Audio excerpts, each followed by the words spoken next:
Chapitre 21. C'est alors qu'apparut le renard. « Bonjour, dit le renard.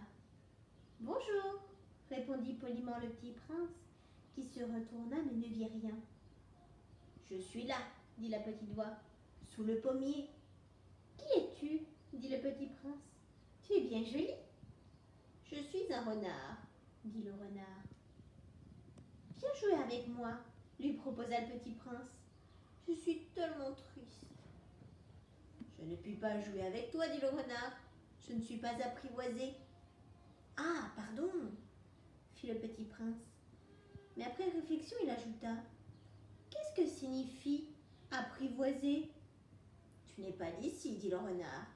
Que cherches-tu ? Je cherche les hommes, dit le petit prince. Qu'est-ce que signifie apprivoiser ? Les hommes, dit le renard, ils ont des fusils et ils chassent. C'est bien gênant. Ils élèvent aussi des poules. C'est le seul intérêt. Tu cherches des poules ? Non, dit le petit prince. Je cherche des amis. Qu'est-ce que signifie apprivoiser ? Oh, c'est une chose trop compliquée, dit le renard. Ça signifie créer des liens. Créer des liens ? Bien sûr, dit le renard. Tu n'es encore pour moi qu'un petit garçon tout semblable à 100 000 petits garçons. Et je n'ai pas besoin de toi. Et tu n'as pas besoin de moi non plus. Je ne suis pour toi qu'un renard semblable à 100 000 renards. Mais si tu m'apprivoises, nous aurons besoin l'un de l'autre. Tu seras pour moi unique au monde, et je serai pour toi unique au monde. Je commence à comprendre, dit le petit prince. Il y a une fleur. Je crois qu'elle m'a apprivoisé. C'est possible, dit le renard. On voit sur la terre toutes sortes de choses. Oh, ce n'est pas sur la terre, dit le petit prince. Le renard parut très intrigué. Sur une autre planète ? Oui. Il y a des chasseurs sur cette planète-là ? Non. Ça, c'est intéressant. Et des poules ? Non. Ah, rien n'est parfait, soupira le renard. Mais le renard revint à son idée. Ma vie est monotone. Je chasse les poules, les hommes me chassent.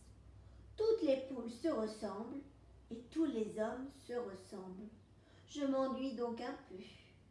Mais si tu m'apprivoises, ma vie sera comme ensoleillée.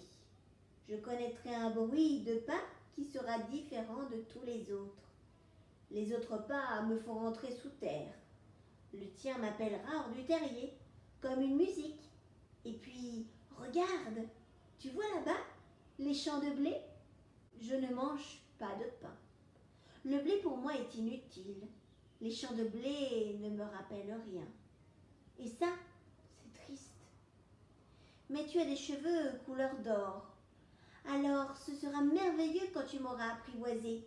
Le blé qui est doré me fera souvenir de toi. Et j'aimerais le bruit du vent dans le blé. Le renard se tut et regarda longtemps le petit prince.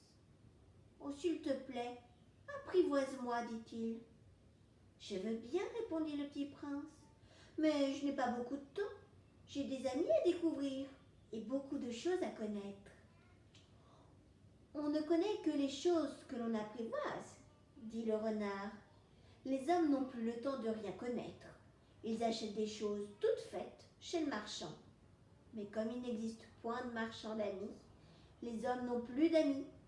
Si tu veux un ami, apprivoise-moi. »« Que faut-il faire, dit le petit prince. »« Il faut être patient, répondit le renard.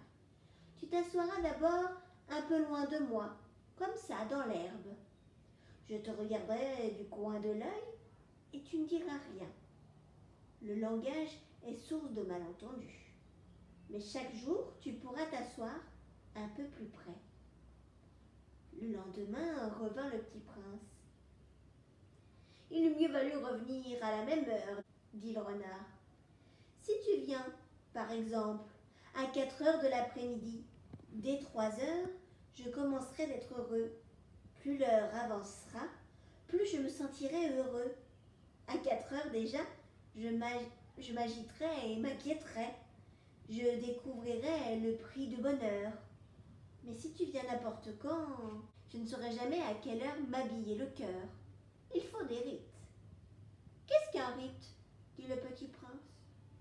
C'est aussi quelque chose de trop oublié, dit le renard. C'est ce qui fait qu'un jour est différent des autres. Une heure des autres heures. Il y a un rite, par exemple, chez mes chasseurs. Ils dansent le jeudi avec les filles du village. Alors le jeudi est un jour merveilleux. Je vais me promener jusqu'à la vigne.